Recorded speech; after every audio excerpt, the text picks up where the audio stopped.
ఇప్పుడు రేపు దాన్ని చూస్తే 30 రోజులు ఎలక్షన్స్ రాబోతున్నాయి ఇంకా అటు ఇటుగా 35 రోజుల్లో. అసలు రేపు ఎలక్షన్స్లో ఎవరు గెలిస్తే బాగుంటుంది అంటారు, ఈసారి ఎవరు వస్తే బాగుంటుంది అంటారు?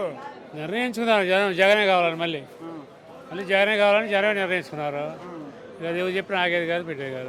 అవును, ఇప్పుడు ఒకటే బాబాయ్ గారు అంత కరెక్ట్గా జనం ఎలా నిర్ణయించారు జగన్ జనానికి సన్నకారుకి బేదరికానికి మొత్తానికి సమన్యాయం చేస్తున్నాడు. రైతులకు కానీ సన్నకారుకి కానీ మొత్తానికి సమన్యాయంగా చేసుకుంటూ వస్తున్నాడు. మరి అదేదో నేను చేస్తాను ఒకసారి చూడండి అన్నాడు చంద్రబాబు నాయుడు. చూశాడు కదా 30 ఏళ్ళ నుంచి. ఈయనకి ఒక 10 ఏళ్ళు అని ఇవ్వాలిగా. ఆయన 15 ఏళ్ళు 20 ఏళ్ళు ఇచ్చారు.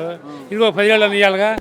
10 ఏళ్ళు చూశాక ఇంకొక 5 ఏళ్ళు చూశాక తర్వాత బాగా లేకపోతే తీసేస్తారు ఎవరైనా. అది మరి అటు చూసినట్టయితే ఇప్పుడు గతంలో చంద్రబాబు నాయుడు జనం కమిటీలు పెట్టాడు, ఇప్పుడు జగన్ వచ్చిన వాలంటీర్ వ్యవస్థ ఇచ్చాడు.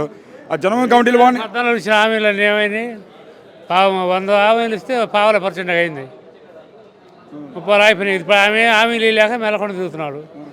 మరి ఇప్పుడు జగన్ అయితే మొత్తం అసలు చెప్పిన చేస్తానంట. 90% చేస్తున్నారు. 90% ఎవరైనా 10% ఎవరైనా ఫెయిల్ అవుతారు. మనం చదువుకుంటే మాత్రం ఎగ్జామ్ అయితే ఫెయిల్ కావట్లా. అందుకని అవుతున్నాయా? అది అట్లా జగన్ గెలుస్తాడు గ్యారంటీ గెలుస్తాడు. మరి జగన్ అసలు గెలవని ఈసారి అంటున్నాడు పవన్ కళ్యాణ్. ఆయన అంటానికి ఏం లేదు. ఆయన ఒంటరిగా పార్టీ పోటీ చేసుకోవాలిగా. ఒంటరి పార్టీ పెట్టుకున్నవాడు ముఖ్యమంత్రి కావాలని కోరుకుంటాడు ఎవరైనా. ఆయనకు ఆ ఆలోచన లేదు. అది కానీ ఇప్పుడు అంటున్నాడు కదా జగన్ మీద చాలా తీవ్ర వ్యాఖ్యలు చేస్తున్నాడు పవన్ కళ్యాణ్. ఇప్పుడు జగన్ 4 పెళ్ళం అని కూడా మాట్లాడుతున్నాడు.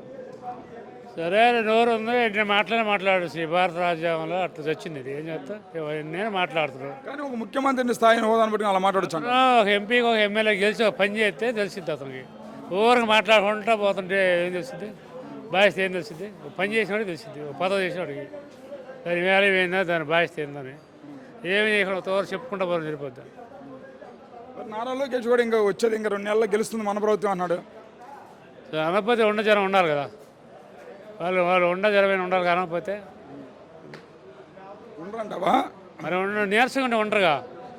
అయిపోయిందని దుకాణం పోతే చంద్ర వెళ్తారు అటుబడి ఒకరు తగ్గితే. కౌంటింగ్ దాకా మనం అంటారు. జనం నిర్ణయిస్తారు. జనం జగనే కావాలని కోరుకుంటున్నారు. దానికి మార్పు ఏం లేదుగా. ఇట్టిపోటికి తర్వాత చెప్పలేము. అది